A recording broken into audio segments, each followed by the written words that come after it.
welcome to CVR English. I'm Zinnat and you are watching World Updates. At least about 38 people have died in China due to rainfall this past week.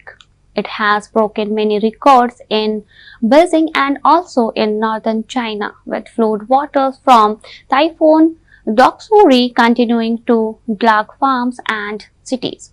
The authorities are struggling to deal with the aftermath of one of the strongest storms in years. Nearly about 1.54 million people have been evacuated from northern China so far. Northern China so far, and a total of 883 towns and townships in 98 county-level regions of Hebei have been hit by the rain-triggered flooding. Workers are racing against time to try and repair the damaged roads and bridges and restore power and water supplies as well as communication lines. The Hebei Provincial Weather Bureau has issued a second highest level of alert for geological disasters. Meanwhile, torrential rains are expected in the coming days in multiple areas of Hebei, and reports suggest that floodwaters could in fact take up to a month to recede in the province. 路断了，强降雨影响，上至省内有9个雨量监测站。 Drone images from state broadcaster CCTV showed the inundated roads in the Shanxi city. The vehicles and tall buildings were seen standing partially submerged in brown floodwaters across the landscape. The reports in fact suggest that the storm and the floods had triggered power cuts in places such as Shanxi city, where supermarkets are running low on provisions. The authorities in Beijing have also warned of sinkholes and mudslides in some outer districts of the capital. And China has long been aware of urban waterlogging risks, with rapid development creating metropolitan sprawls that cover floodplains with concrete. The extreme weather driven by global warming is making the situation way worse for the people there.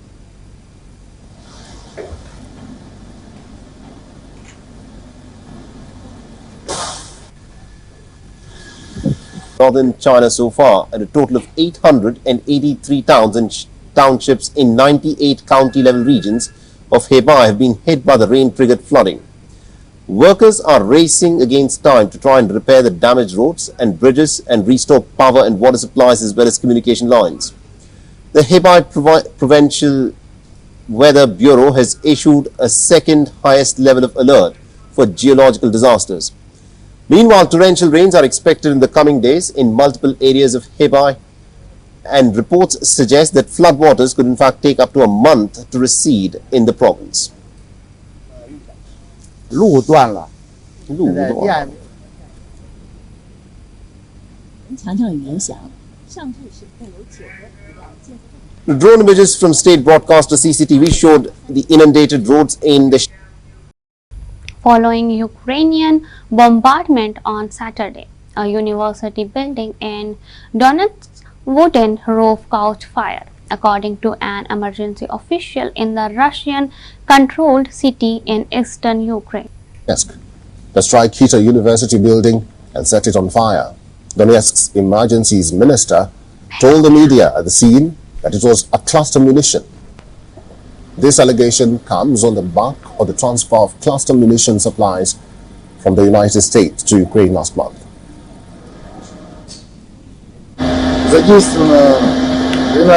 We are using 12 water tanks, 3 ladders and 100 firefighters. The manpower is enough. The whole roof is on fire. The most difficult thing is that the roof is wooden, so the fire spreads fast. The Donetsk University of Economics and Trade is on fire as a result of cluster shelling. No, there were no people. The guard were outside. Meanwhile, a Russian-guided aerial bomb hit a blood transfusion center in Ukraine. Ukrainian President Volodymyr Zelensky published a photograph showing emergency workers in front of a burning building in Kharkiv's Kupiansk. The town is a railway hub and is less than 20 kilometers from the front. Russia also hit a facility of the Ukrainian aeronautics group Motor Sikh. The Russian attacks follow Ukraine's overnight drone strike on a Russian tanker in the Kerch Strait. Earlier, another Russian ship was also hit in the Black Sea.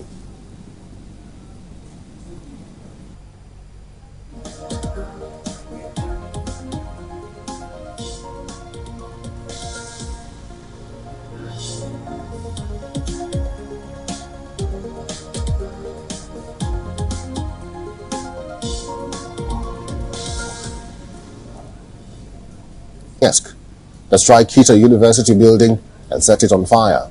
Donetsk's emergencies minister told the media at the scene that it was a cluster munition. This allegation comes on the back of the transfer of cluster munition supplies from the United States to Ukraine last month.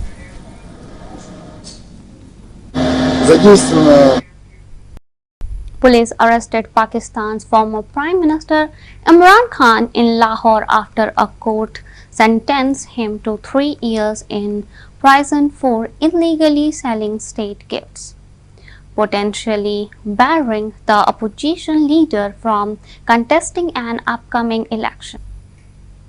A police convoy carried Pakistan's former Prime Minister Imran Khan from his home in Lahore on Saturday. That's according to a video released by his party PTI. He was arrested after a court sentenced him to 3 years in prison for illegally selling state gifts. जब तक ये पैगाम आप तक पहुंचेगा. Khan's denied wrongdoing, and in this pre-recorded video address also released by his party, he asked his supporters to peacefully protest. "I have only one appeal," he said. "Don't sit silently at home. I am struggling for you and the country," he added. The arrest potentially bars the opposition leader from contesting an upcoming election.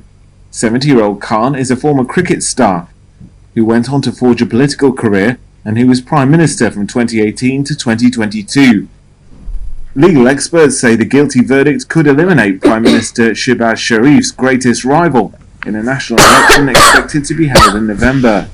The arrest is the latest in a series of blows that have weakened Khan's political standing after he fell out with Pakistan's powerful military and his party splintered. Police surrounded Khan's residence in Lahore, but there were no immediate signs of unrest in the hours after his arrest, unlike last May. Khan's political party said in a statement it had already filed another appeal to the Supreme Court earlier on Saturday. Lawyers for one of the main parties in Pakistan's ruling coalition cheered as the court handed down the sentence. The conviction came a day after Pakistan's High Court temporarily halted the district court trial. It was not immediately clear why the trial had proceeded, despite the High Court decision. The country's information minister said that Khan's arrest followed a full investigation and proper legal proceedings in a trial court. A police convoy carried Pakistan's former Prime Minister Imran Khan from his home in Lahore on Saturday. That's according to a video released by his party PTI. He was arrested after a court sentenced him to 3 years in prison for illegally selling state gifts. जब तक ये पैगाम आप तक पहुंचेगा. Khan's denied wrongdoing, and in this pre-recorded video address also released by his party, he asked his supporters to peacefully protest. "I have only one appeal," he said. "Don't sit silently at home. I am struggling for you and the country," he added. The arrest potentially bars the opposition leader from contesting an upcoming election. 70-year-old Khan is a former cricket star who went on to forge a political career and who was Prime Minister from 2018 to 2022. Legal experts say the guilty verdict could eliminate Prime Minister Shehbaz Sharif's greatest rival in a national election expected to be held in November. The arrest is the latest in a series of blows that have weakened Khan's political standing after he fell out with Pakistan's powerful military. Police arrested some of Imran Khan's supporters who said they were gathered for peaceful protest outside the former Prime Minister's residence in Lahore.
Russian opposition leader Alexei Navalny has been sentenced to an additional 19 years in prison on charges of extremism.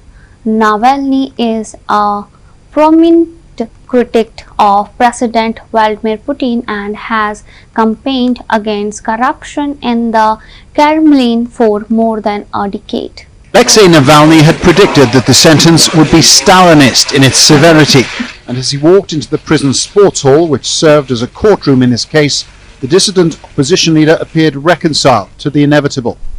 He looked remarkably relaxed and exchanged broad smiles and a handshake with the other defendant in the case, Daniel Kolodny, the admin of Navalny's YouTube channel. Navalny's legal representatives were welcomed with a wry smile and a hug. Journalists had to follow proceedings via a TV video link, but the audio feed was so distorted it was almost impossible to make out what the judge was saying. Unusually, the sentencing lasted just a matter of minutes, and Navalny's shrug and smile indicated the outcome. A 19-year prison sentence on charges of extremism, his fifth criminal conviction so far, in a judicial process which his supporters say is a deliberate Kremlin strategy to silence one of President Putin's fiercest critics. The sentence is not for him, it is for Russian people who witness him and see what is happening to him. Putin is trying to frighten as many Alexei supporters as he can. So this enormous term has only one goal: to scare as much people as possible. The international outcry was immediate. The US State Department described the 19-year sentence as an unjust conclusion to an unjust trial. In a statement, the UN Human Rights Chief Volker Turk demanded that Russia release Navalny and criticized the instrumentalization of the court system for political purposes in Russia. The French government also demanded his release, calling the trial judicial persecution. Navalny is already serving a 9-year sentence for a variety of charges, all of which he says are politically motivated, and he still faces separate terrorism charges which could add significantly more years to that total. But in a short statement posted after the hearing, Navalny said the number doesn't matter. He urged his supporters to continue resisting and said, "I'm serving a life sentence measured by the length of my life or the length of life of this regime." Paul Brennan, Al Jazeera.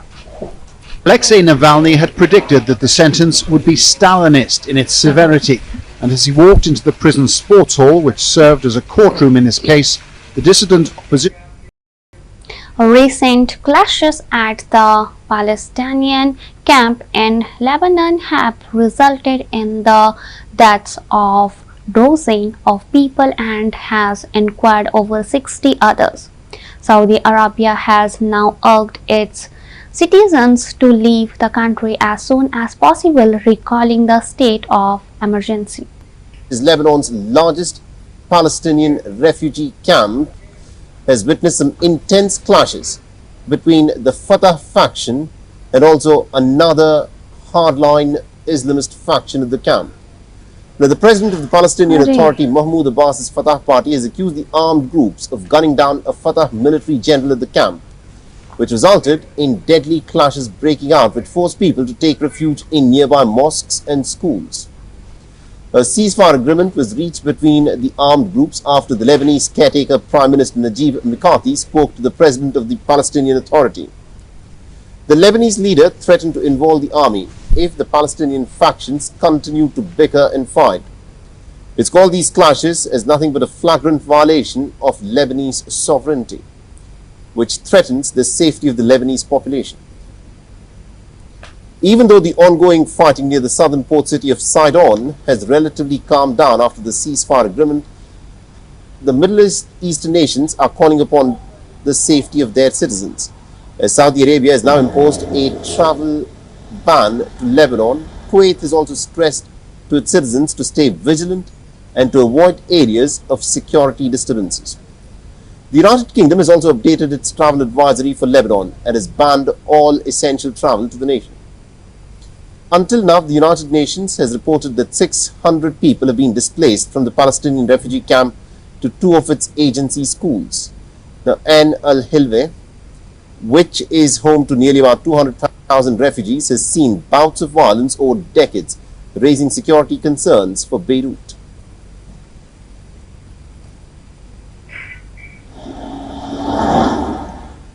Which is Lebanon's largest Palestinian refugee camp, has witnessed some intense clashes.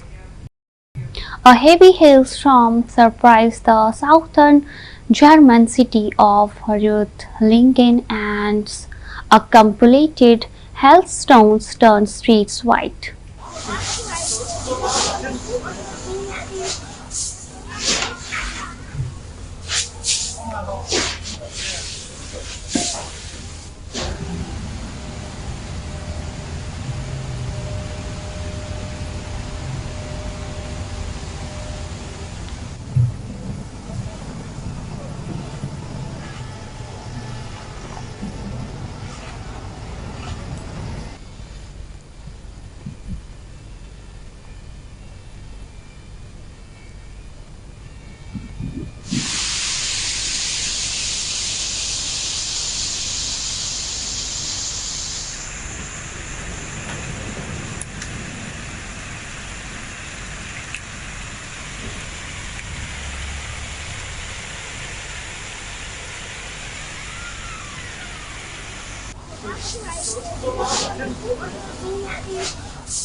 The upcoming general elections in Pakistan, which are scheduled for later this year, could be delayed by many months due to the use of a new census.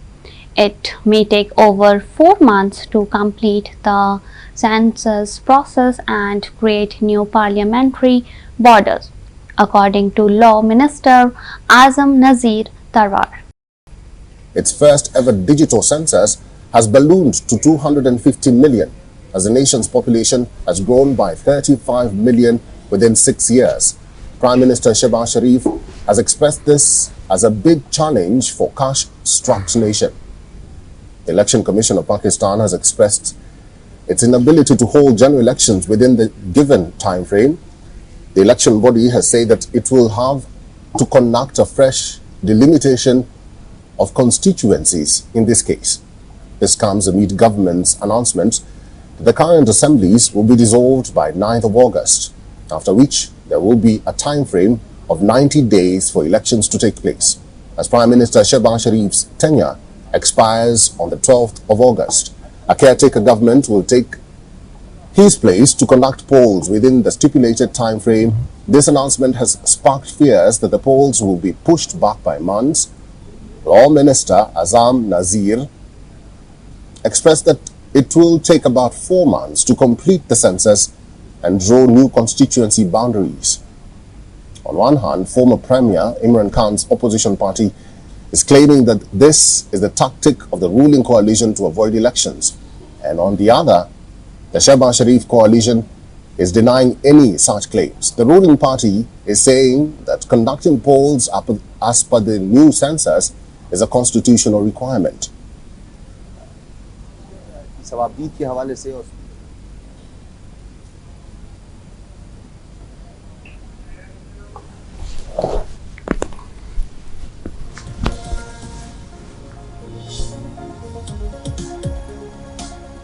Its first ever digital census has ballooned to 250 million as the nation's population has grown by 35 million.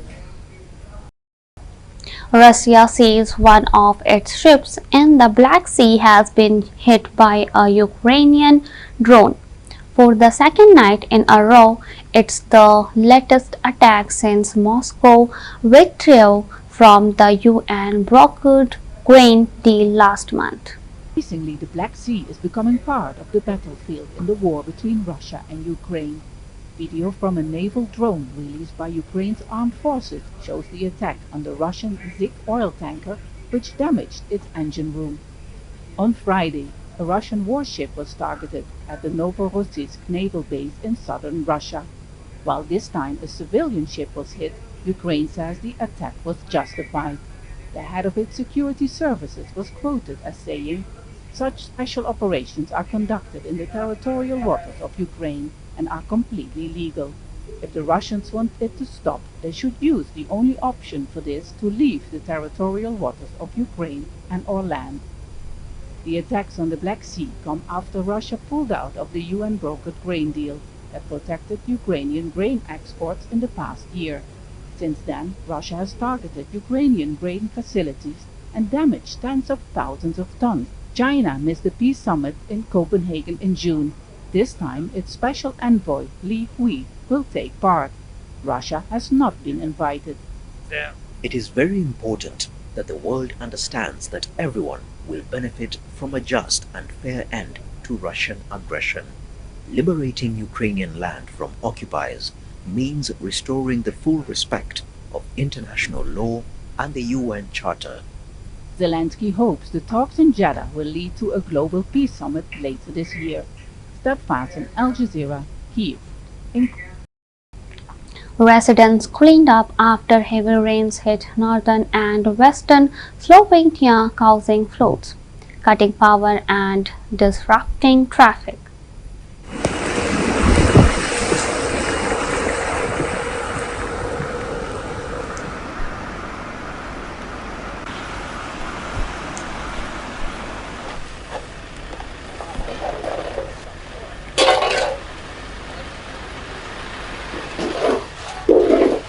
Kaj je bilo?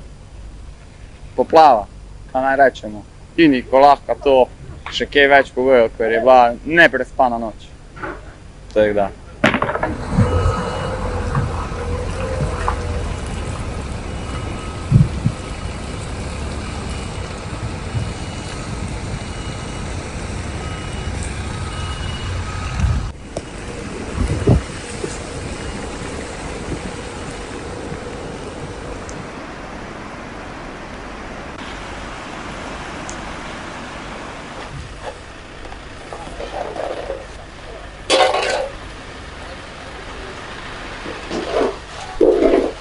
Kaj je bilo? Poplava, kaj naj rečemo. Ti Niko lahko to še kaj več povejo, ker je bila neprespana noč.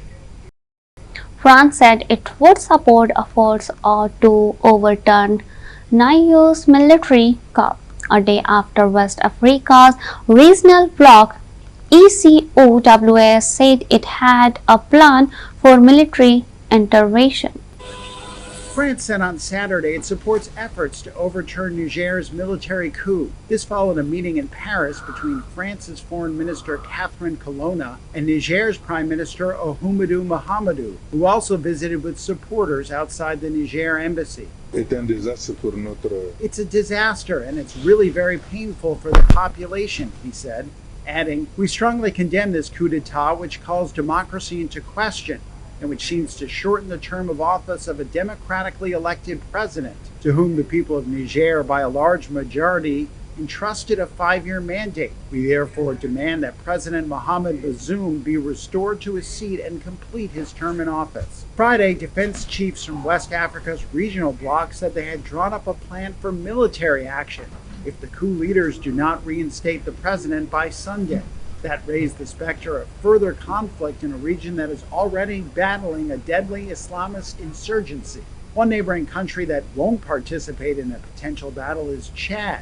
The defense minister said Saturday, "We will never intervene with our military. We encourage dialogue. We want stability to come back to Niger." In Niger's capital city, residents remained defiant Saturday. This man told Reuters, "As Nigerians, we said to ourselves that if the military decided to intervene in this situation, we would be with them all the same. and we're just Pope Francis leads a liturgy at one of Catholicism's most treasured Marian shrines, drawing some 2 lakh pilgrims to the sanctuary of Fatima in Portugal. Visually, as an aide slowly pushed his wheelchair through the crowd. The 86-year-old Pope skipped reading a key speech that was on the program of his 2-hour visit. The omission did not appear to indicate that the Pope was experiencing any health issues.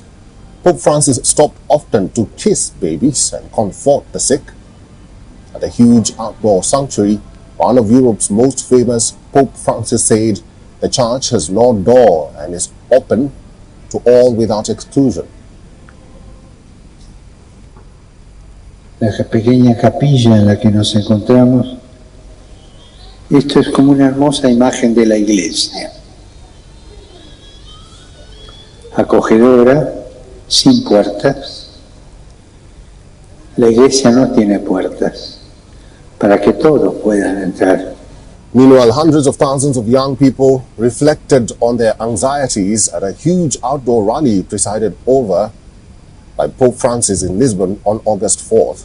Francis had arrived in the Portuguese capital Lisbon on August 2nd for the World Youth Day, a huge gathering of the faithful every 2 to 3 years in a different city.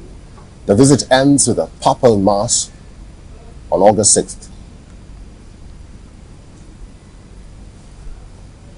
Individually, as an aide slowly pushed his wheelchair through the crowd.